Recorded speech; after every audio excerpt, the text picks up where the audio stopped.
Berjumpa dengan saya di channel YouTube Musik Itu Politik, terutama di segmen Baku Dapa. Baku Dapa itu kalau orang timur tuh ya ketemu ya ngobrol-ngobrol. Kali ini saya berada di tempat pameran yang pameran seni visual Urban Storming yang kelima, Realm of Immersivity, yang diprakarsai oleh Universitas Mercubuana Jakarta, Fakultas Desain dan Seni Kreatif. Ya, betul ya? Betul, Pak Amin. Betul. Oke. Di samping saya ada Pak Irfan, muda begini tapi kaprodi, bro. Kaprodi kita. Iya, kaprodi harus muda terus. Pak Amin, harus muda terus, Pak Amin, ya kan? Karena dalam dunia kreatif. Dalam dunia kreatif kan harus representasinya harus muda. Iya kan, harus begitu. Bagaimana dalam dunia kreatif tapi kelihatan tua? Nggak boleh. Nggak boleh. Harus berjiwa muda terus. Berjiwa muda. Lengkapnya kita siapa, Pak? Saya Irfan biasanya dipanggil. Kalau nama lengkapnya sih Irfan Dimus Nur. Kalau di kampus, ya seperti itu Pak Amin. Kaprodi. Kebetulan kalau di Fakultas Desain dan Seni Kreatif saya Kaprodi Desain Komunikasi Visual. Desain Komunikasi Visual. Ya betul. Kaitannya dengan periklanan ini Pak? Wah sangat dekat sekali. Apalagi sekarang Pak butuh visual di mana-mana kita harus ketemu visual. Betul sekali. Bahkan bisa dibilang dunia visual itu dunia audiovisual ini bahkan sudah menjadi bisa jadi orang tren di mana-mana ya. Iya, jadi sesuatu hal yang kayaknya kalau dalam kehidupan selalu harus ada gitu. Iya. Bayangkan kita masih gini udah ngobrol ya, padahal masih mau perkenalan dulu ya. Iya. Silakan. Cara kedua kita mungkin silakan memperkenalkan Agustan.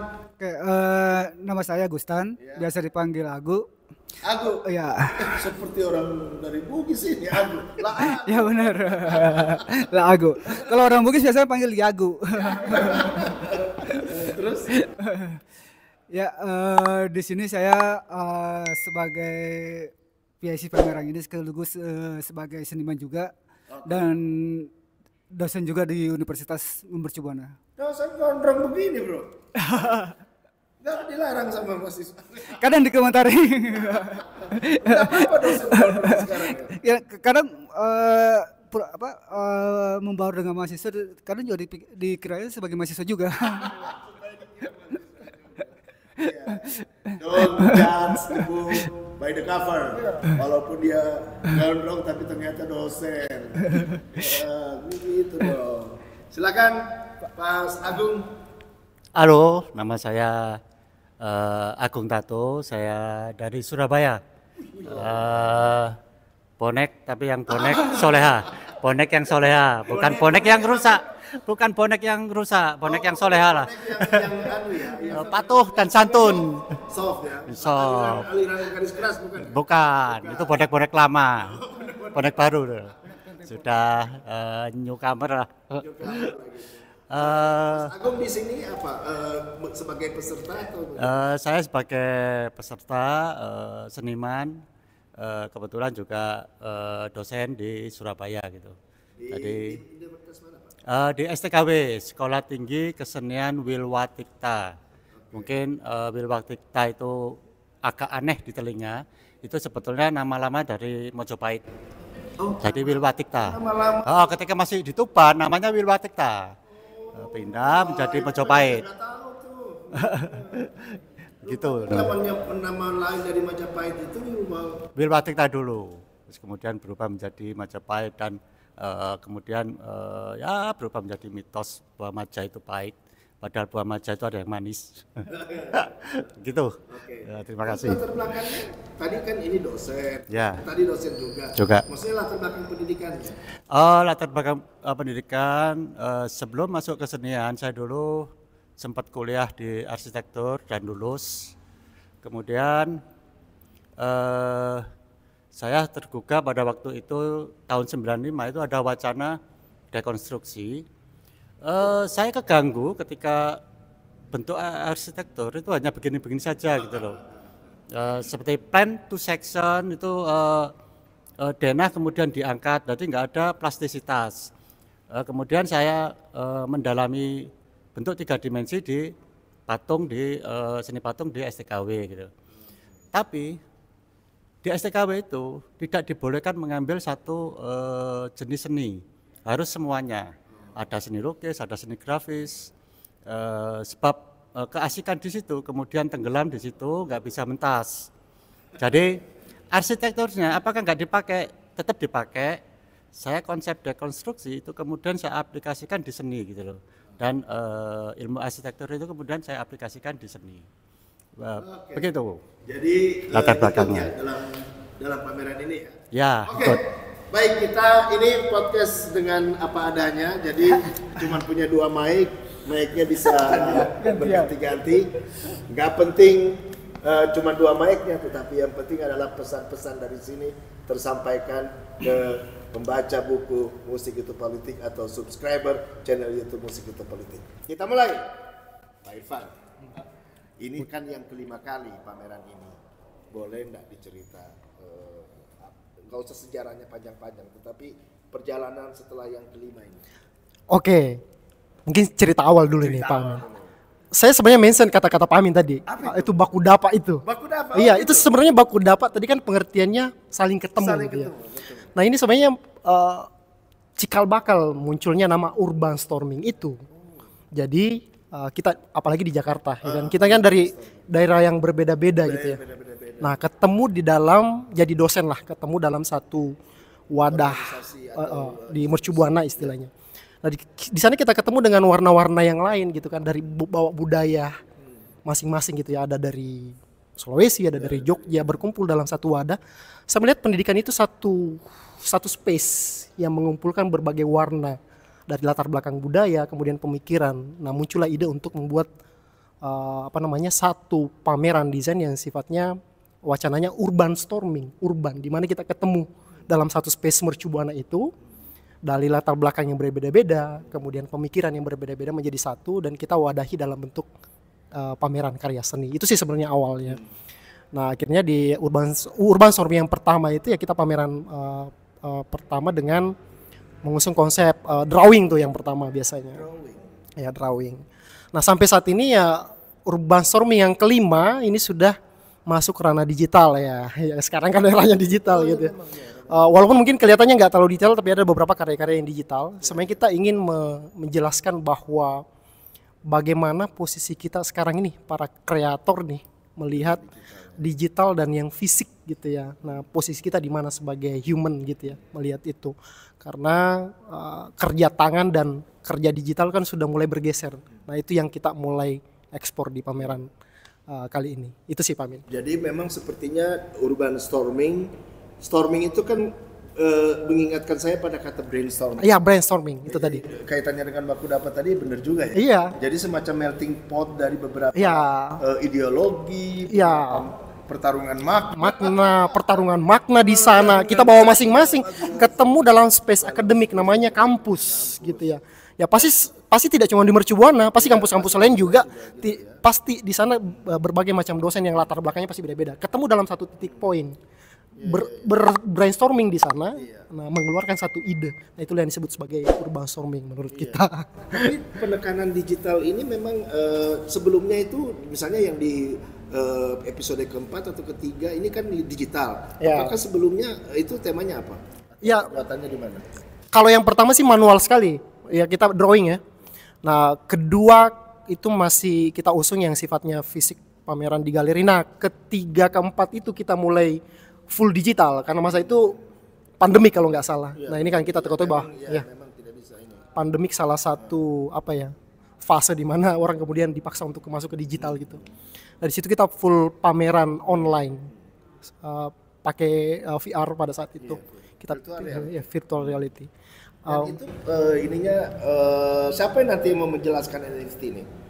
Ya mungkin dari sisi Pak Agung nih, dan NFT ya Pak Agung juga. ya, ini Pak karena juga, atau Pak Agustan juga. Ya, karena beliau yang masih eksis sampai sekarang untuk produksi karya seni itu, dan sudah mulai bersentuhan dengan NFT itu tadi. Nah, Oke. Ini latar belakang dulu nanti ya, mungkin siap. Ini podcast nggak ada konsep, jadi mengalir begitu aja. Kapan saya mau nanya ya terserah saya emang. Saya yang punya podcast lah. Sorry. Oke, kita beralih dulu ke Agustan. Iya, Pak. Dan sebagai dosen dan sebagai peserta, dan ini latar belakang di belakang kita ini kan latar belakang karya 3 dimensi. Ya, latar karyanya kita ini. Iya, Nah, ini karya boleh saya. dong, cerita dulu dong. Cerita. Untuk karya yang di belakang ini sebenarnya karya yang pernah saya pamerkan di Galeri Nasional waktu itu. Ya, karya kolaborasi itu pada waktu itu, kemudian memang mengangkat dari eksplorasi dalam kekaryaan, eksplorasi kebentukan dari kekaryaan. Jadi saya awalnya berkarya itu dari boneka dari sarung, kemudian ya dari kain sarung Bugis. Yang kalau dikenal itu kan sarung sabe. Ya, sarung sabe. Iya, sabar. Ya, kebetulan ada yang digantung. Kuning itu ya? Ya, warna kuning itu. Acing nanti kalau itu disorot ya, Cing, di zoom in. Acing itu nama ini gua, nih apa? Admin YouTube. Baru ini kan dapat lo ya podcast kayak gini. Ya. Podcast apa adanya banget. Nah, dari kain sarung itu kemudian kain sarung itu waktu saat masih di Jogja. Nah, kemudian berangkat ke Jakarta dan tinggal di Jakarta. Sedikit ada perubahan karena pengaruh lingkungan. Oh iya. Melihat kondisi-kondisi yang ada di lingkungan saya, yang di Jakarta ini. Iya betul.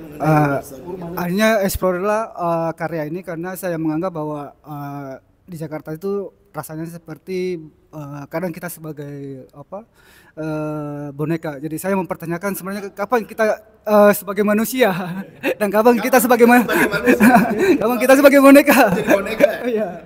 Tergelantung dengan kondisi Orang-orangan ya? Ini ya, apa karyanya? orang-orangan. Oh, memang orang-orangan. Kayak orang-orangan sawah. Jadi dengan berbagai macam pose, dia ada yang belakang, ada kebalik, kakinya di atas gitu. Jadi sangat-sangat melihat kondisi itu, saya melihat masyarakat urban itu macam-macam lah kondisinya gitu. Gamang. Iya. Bisa gamang, bisa diartikan gamang. Bergelantungan seperti Ya. ini. Kira-kira gitu. Iya, seperti itu. Pakai pose. Berbagai pose. Nah, sabe itu kalau saya setuju ini namanya sabe, di Palu juga disebut buya sabe. Tapi kenapa tiba-tiba ada satu warna kuning yang beda dengan begitu banyak orang-orangnya yang bergelantungan? Untuk sebagai identitas saya.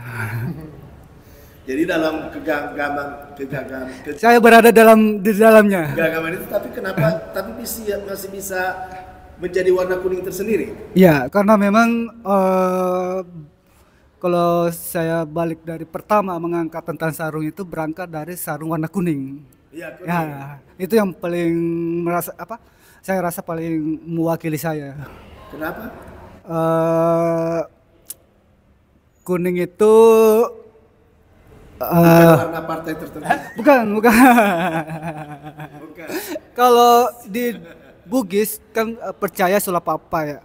Jadi sulapapa itu juga diwakili dari warna. Jadi hitam untuk mewakili tanah, merah untuk mewakili api, kemudian kuning itu mewakili udara, kemudian putih mewakili air.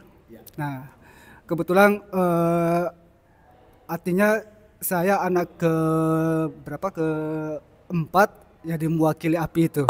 Oke, gitu.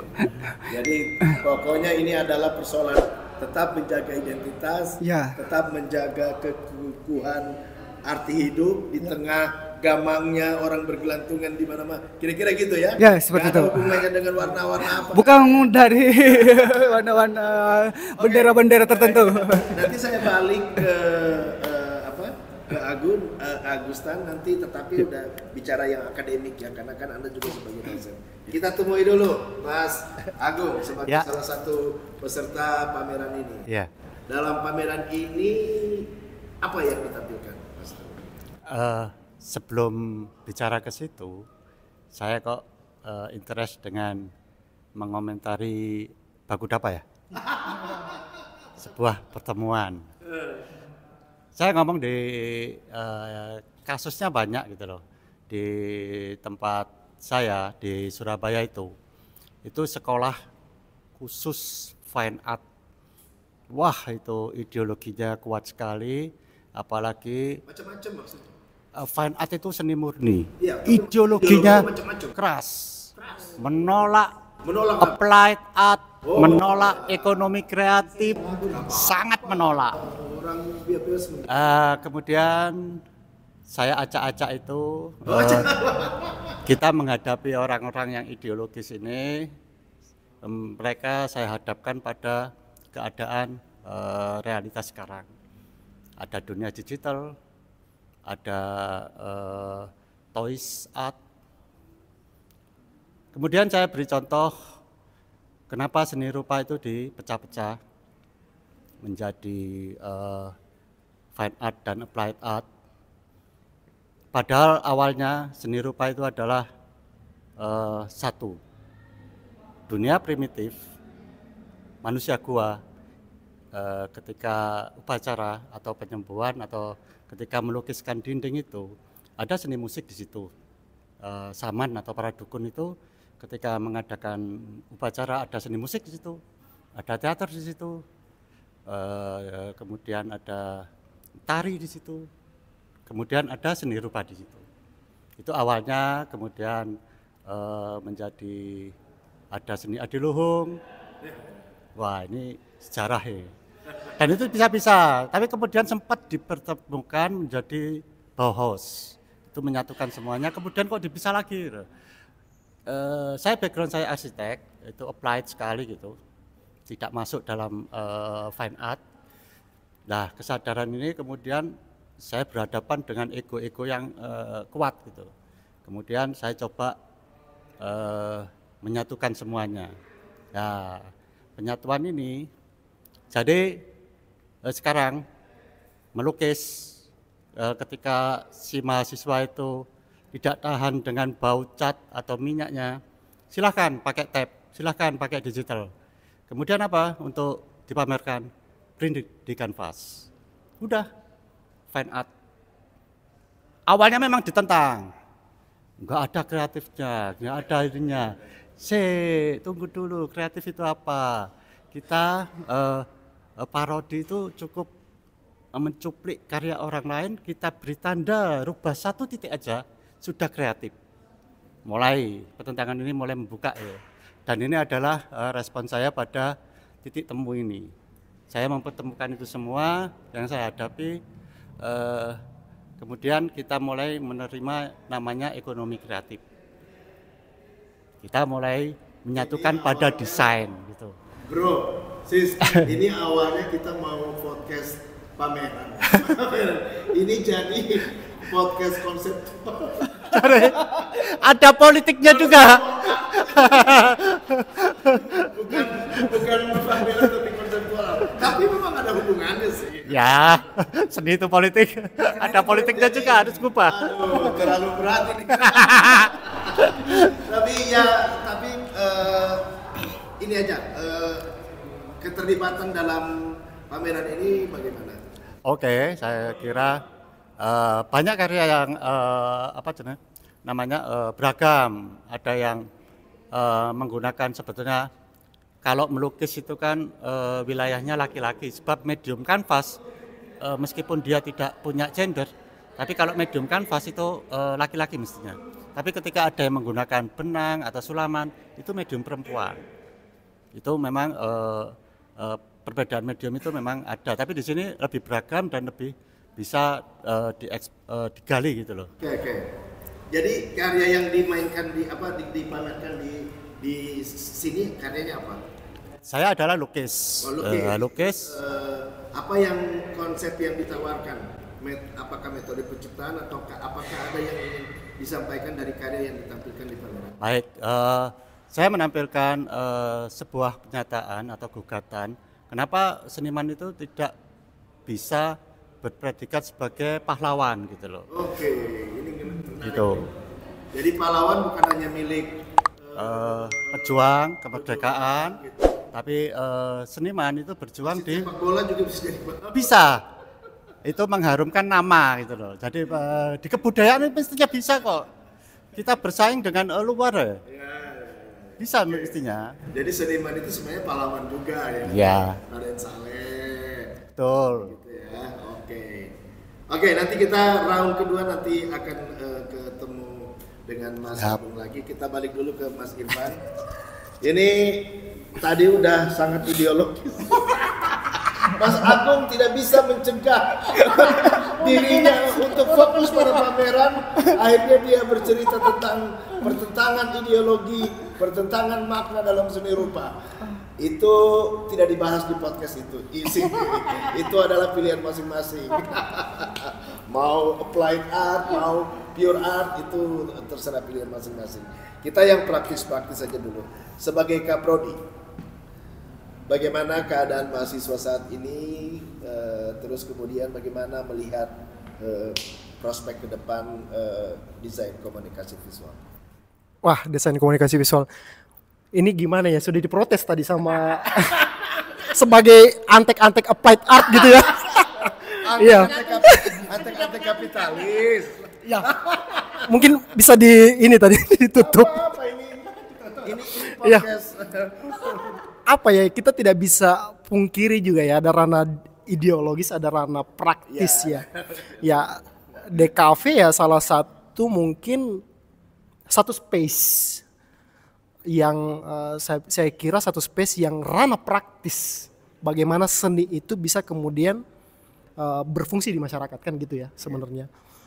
Walaupun sebenarnya ya kalau kita bicara soal seni kan itu adalah sesuatu hal yang sifatnya kebebasan di situ. Nah kalau saya lihat prospek, karena kita ini di dunia pendidikan ya mau tidak mau kita di ranah praksis gitu ya. Kita mencoba melihat bahwa bagaimana ideologi itu turun gitu ya. Turun dulu nih gitu ya. Saya udah mencegah loh. Aduh, berat lagi. Jangan bicara ideologis. Gini aja deh, masa depan kira-kira gimana? Apakah bagaimana desain komunikasi visual ke depan seperti apa dengan kondisi mahasiswa seperti Ini agak susah ini karena keresahan yang baik-baik. Ini kayaknya disempitkan dulu sedikit, disederhanakan sedikit. itu? Malah jadi arena ini ya, arena curhat ideologi. Ya, oke. Karena ranah praksis ya saya lihat peluangnya sangat justru sangat tinggi sekali gitu ya. Sangat berharap Iya. di bagian distribusi konsumsi. Kita tidak bisa iklanan, ya betul. ya. Kita tidak bisa pungkiri bahwa ada namanya sekarang budaya visual. Di mana ini benar. budaya visual. Semenjak kita buka mata pagi-pagi, bangun pagi kita udah ketemu visual, lihat handphone dan segala macam, otomatis di situ ada kita sudah diatur oleh visual, bahasa visual, makna bertarung di situ. Melalui media visual. Iya, melalui media visual. Pagi-pagi udah visual, ya. Oh iya, udah visual semua, udah iklan lewat gitu ya.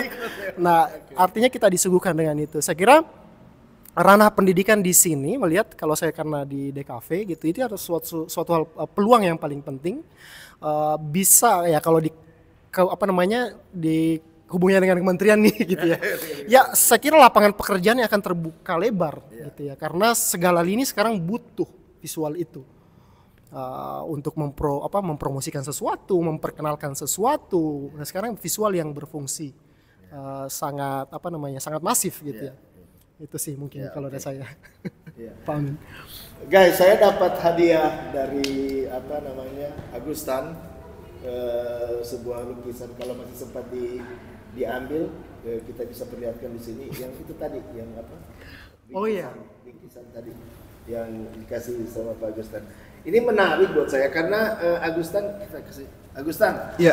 kita itu menarik karena ini bicara contohnya adalah bahwa ini biar bagaimanapun kultur Anda sebagai orang Bugis, walaupun Anda sudah merantau kemana-mana, tapi maksudnya kultur Anda sebagai orang Bugis cukup mempengaruhi cara Anda berkarya. Misalnya saja ini orang-orangan, tiba-tiba Anda memunculkan simbol Buya Sabe yang Ya itu Masakaili. Sekali, sarung sabe. Oh, sekali. Atau sarung sabe. Itu berarti sebenarnya adalah kultur Bugis Anda itu sangat berpengaruh pada karya-karya Anda. Sangat berpengaruh. Kelihatannya juga saya lihat tadi beberapa karya itu, misalnya budaya sarung sangat kuat ya. Iya, sangat kuat. Bagaimana kebugisan Anda itu berpengaruh pada karya-karya Anda? Karena memang besarnya di Bugis, jadi mulai dari kecil, kemudian sebelum berangkat ke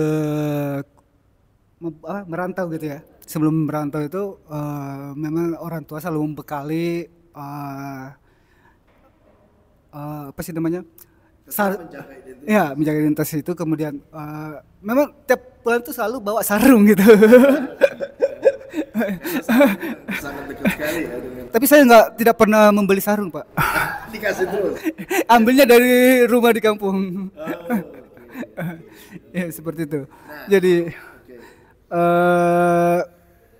sebenarnya dalam berkarya saya itu memang saya memakai kacamata budaya Bugis. Tetap artinya merespon yang ada di masyarakat urban yang saya sekarang ini gitu.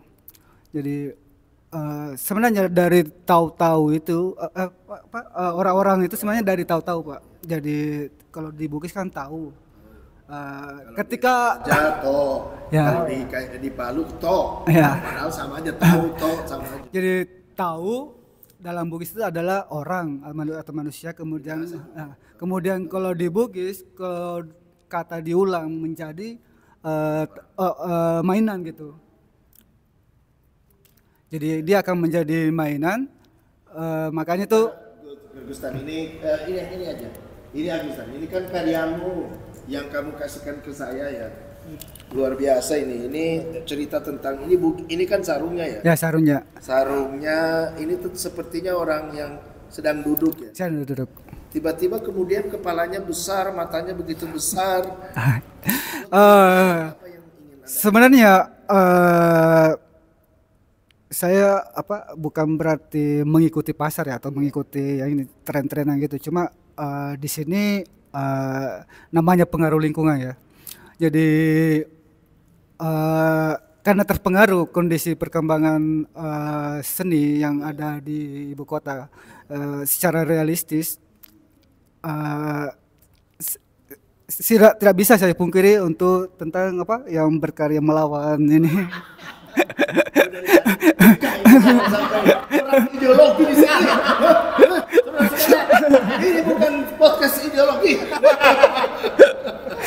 Ada yang ke situ. Bicara kita ini memaksa podcast ini menjadi podcast untuk menyerang ideologi yang lain. Tidak, ini menarik sekali buat saya. Misalnya gini, ini kan setelah sebuah karya lahir, maka pengarangnya atau the author is dead. Jadi penulisnya mati, Anda sudah tidak ada. Yeah. Yang ini adalah representasi dan saya berhak untuk memberikan makna Yeah. melakukan representasi. Ya. Saya melihat bahwa keteguhan, jadi orang itu pondasinya adalah budayanya sendiri. Ya. Tapi kemudian dia mempunyai mata yang besar, kepala yang besar untuk bisa masuk dalam globalisasi atau melihat melihat fenomena terjadi itu dengan kebesaran jiwa, dengan kebesaran mata.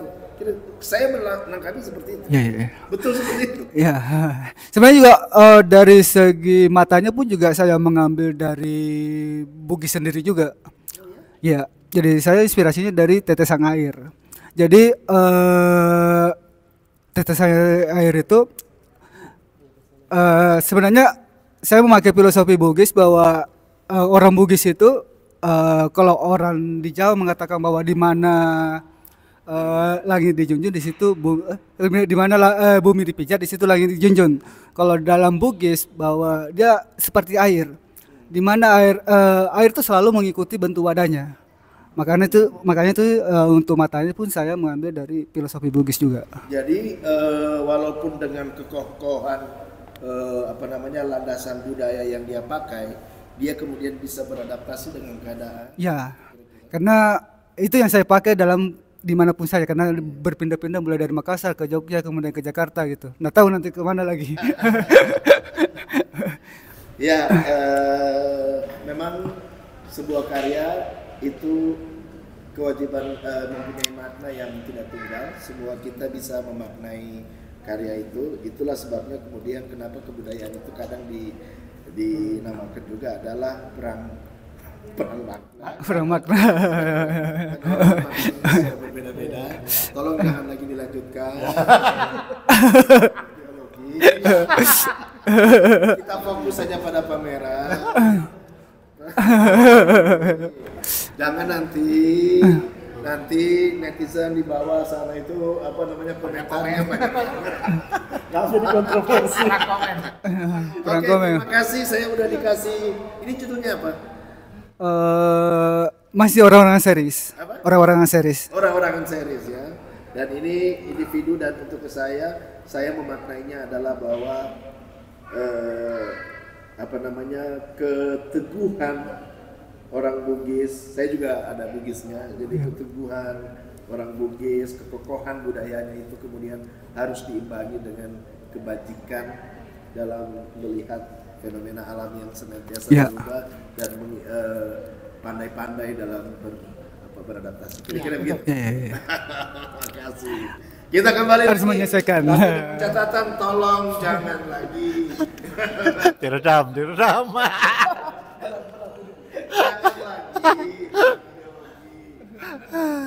Ini aja. Jadi kira-kira ke depan kira-kira di Surabaya atau di Jawa Timur seni rupanya atau seni rupa dan desain dan kemudian digitalisasi itu seperti apa kira-kira ke depan? Oke, ini saya belum bisa ngomong ya, sebab ini nanti Oktober itu ada sebuah peristiwa, disitulah yang menjadi tolak ukurnya nanti. Sebuah peristiwa yaitu Atsub. Atsub itu dia akan menjadi event kota, biasanya ada yang dijual. Kalau di Jogja itu Ajok, di Jakarta ini ada Atmomen dan Ajak. Nah, Surabaya ini baru mulai yaitu Atsub. Atsub. Itu gede, besar-besaran dan itu seniman total di situ. Di situ bisa dilihat nanti bagaimana peran seniman Surabaya, Malang dan Jatim. Saya berharap sih mereka tidak kalah dalam tarung ini. Selalu ngomongnya tarung ini. Betul-betul tarung ini. Sebab itu akan menjadi jika berhasil itu akan menjadi jika ini berhasil akan menjadi sebuah branding kota gitu. Dia berhak menjadi yang dijual oleh kota Surabaya setara dengan Jogja dan Jakarta. Itu sih. Untuk kedepannya saya kira ini mahasiswa muda, anak-anak muda ini mulai merambah pada dunia kreatif. Mereka pada main digital, pada main toys art gitu. Kemudian mereka pada main juga goodie bag dan t-shirt yang dicetak dengan fine art yaitu seni grafis.